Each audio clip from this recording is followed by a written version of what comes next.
Sino pa hindi kumakain dyan sa inyo? Samahan niyo ako magluluto tayo. Magsasaing muna tayo ng kanin. Yung mga amo ko pumunta doon sa bahay ng nanay kasi may sakit. Hindi nga lang, ilang araw na hindi nakapunta dito. Kaya sila naman yung pupunta doon. Mag-iinang. Sila naman po, sila naman yung bibisita doon.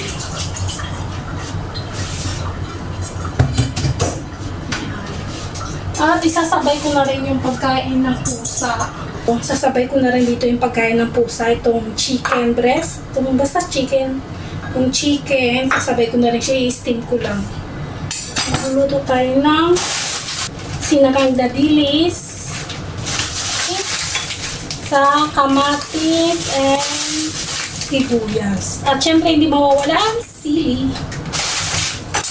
Hugasan muna natin to saka bago hiwain. Yan. Makakapagluto ako dahil wala sila. O hindi, nakakapagluto din naman ako dito kahit nandito sila. Pero syempre, pag araw-araw ko nagluluto, nakakahiya diba? Tsaka magluluto lang ako pag may nabili akong mga gulay.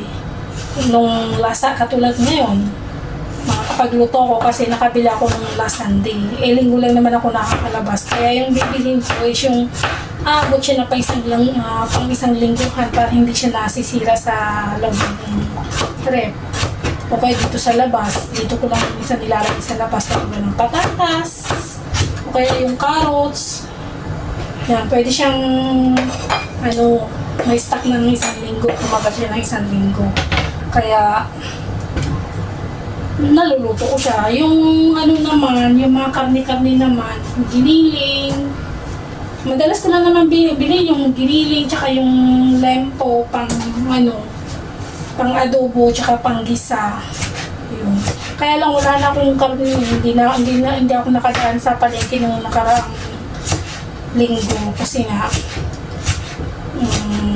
nagsama kami nila Ate Gemma.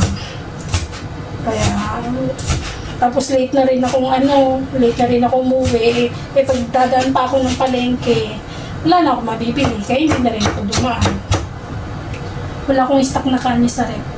Tsaka isda, hindi ako nakabili ng isda. Para bukas ng tanghali, may ambag naman ako doon sa ulam ni Ate Gemma, hindi naman nakikikain na lang lagi. Diba? Although kumakain din naman ako doon sa luto ni Ate Gemma, pero syempre may nagbibigay din ako kahit papano. Kung wala man akong ulam na baon, nagluluto ko ng kanin, yun na lang yung ambag ko. Ito yung madalas kong inuulam sa Pinas. Shoutout sa'yo, Shane! Hi, Shane! Ito yung madalas kong pinapaluto sa'yo. Ang daming sibuyas, ang daming kamatis, wala. Hindi ko alam kung uubusin kong lahat ng sibuyas. Hindi ko alam kung dalawa ba o isa. Isa lang siguro.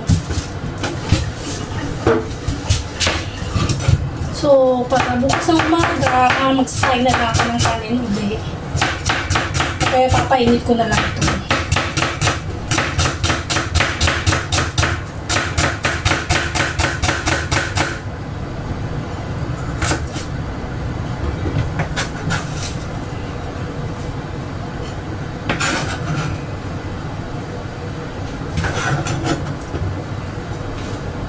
Yan, dalawang sili.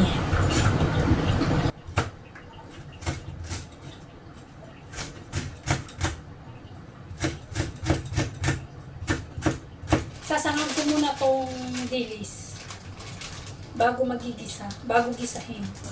Magsasangag muna ng dilis. Yan.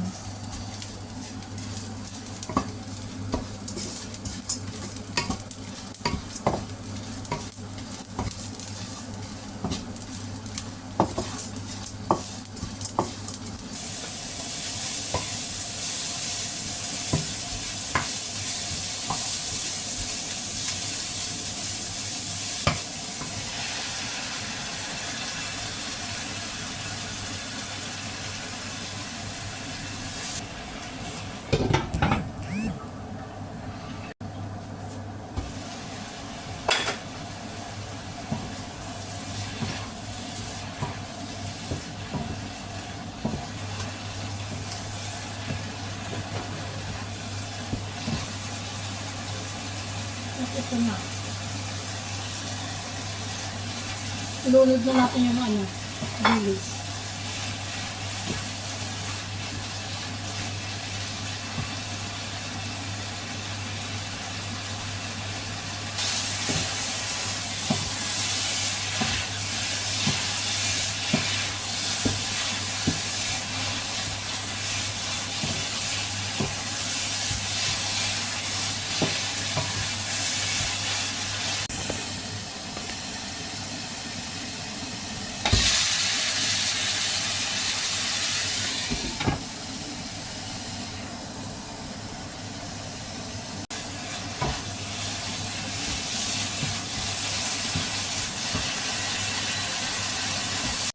Ayan, luto na siya.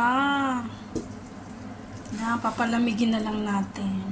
Itong ulam ko ngayon gabi. Tapos bukas, pero syempre para to bukas, pero kukuha lang ako ng konti dito para ulam ko ngayong gabi. Para bukas, may ambag naman ako na baon para sa pananghalian.